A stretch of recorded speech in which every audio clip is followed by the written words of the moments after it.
Hey guys, we're gonna take just a moment and talk about Joe Rogan. Seems to be a popularizer of this idea of psychedelic, almost like psychedelic gospel, like the way to advance your intelligence, the way to advance the way humankind has evolved consciousness and expanded their consciousness is through the use of psychedelics that are found naturally in mushrooms, different things like that.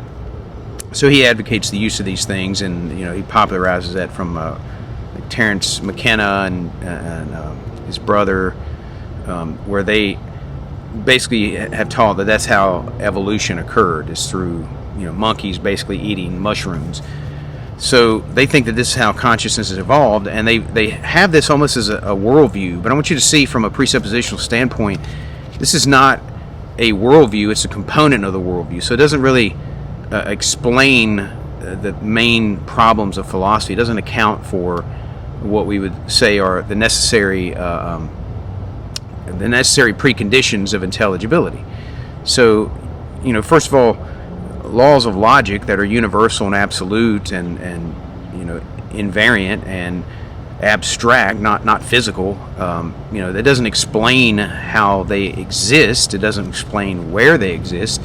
Basically, when they take these these mushrooms, have this psychedelic experience, and Joe Rogan has he was on a documentary hosting it, I guess, or this documentary is called Spirit Molecule, where they have these different people that took psychedelics in a hospital setting, and they basically ran tests on them to see what was going on with their heart and different things like that, and scanned them and everything, and they all came back, and in their mind they had various encounters that were diverse and hard for them to even articulate these experiences that they had within themselves. They basically went within themselves. They had the experience that they left their bodies, although they were still alive. They were still there on the table. They were still conscious, or they were still had brain operation was still happening, and the heart monitor still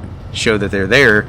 But they had the experience that they left their body and they were in some other kind of universe. And their experiences varied.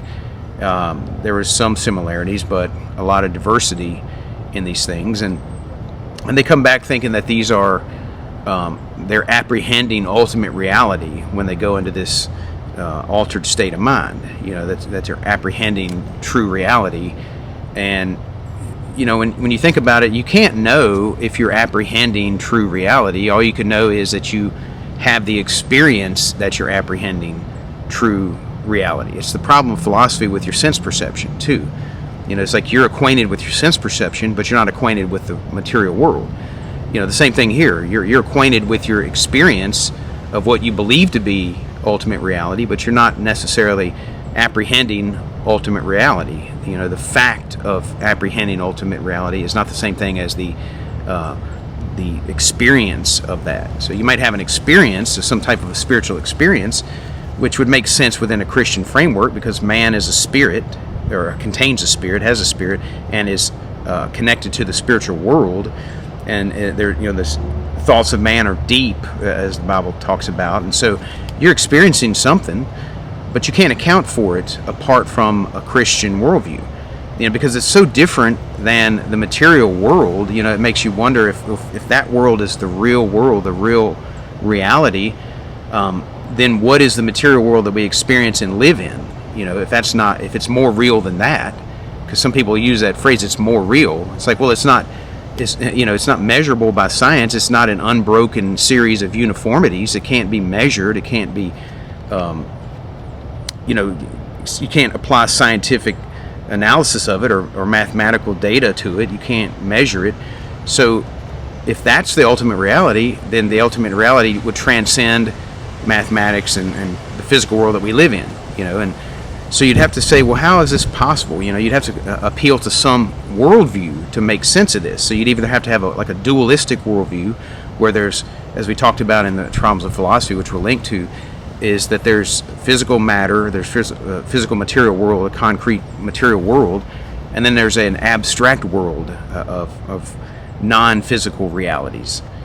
Or you'd have to say it's all non-physical reality, in which case you have monism, everything is one, and the material world, which would be the one that's uniform, the one that is measurable, the one that we experience and operate in, that's not the real, that's all illusion, and so then you end up with the other would be like pantheistic worldview to explain and account for this, which is most of these people go to is a pantheistic worldview, which is what is the basis for the occult and mystical experiences and whatnot, and superstitions.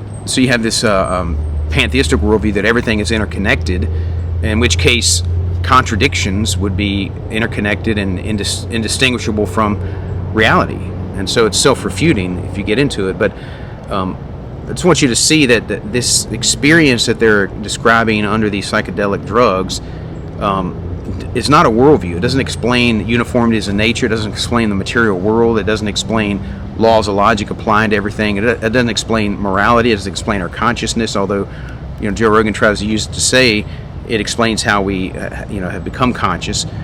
But the conscious mind and the brain is not, to have to alter that state of consciousness does not account for the existence of that consciousness.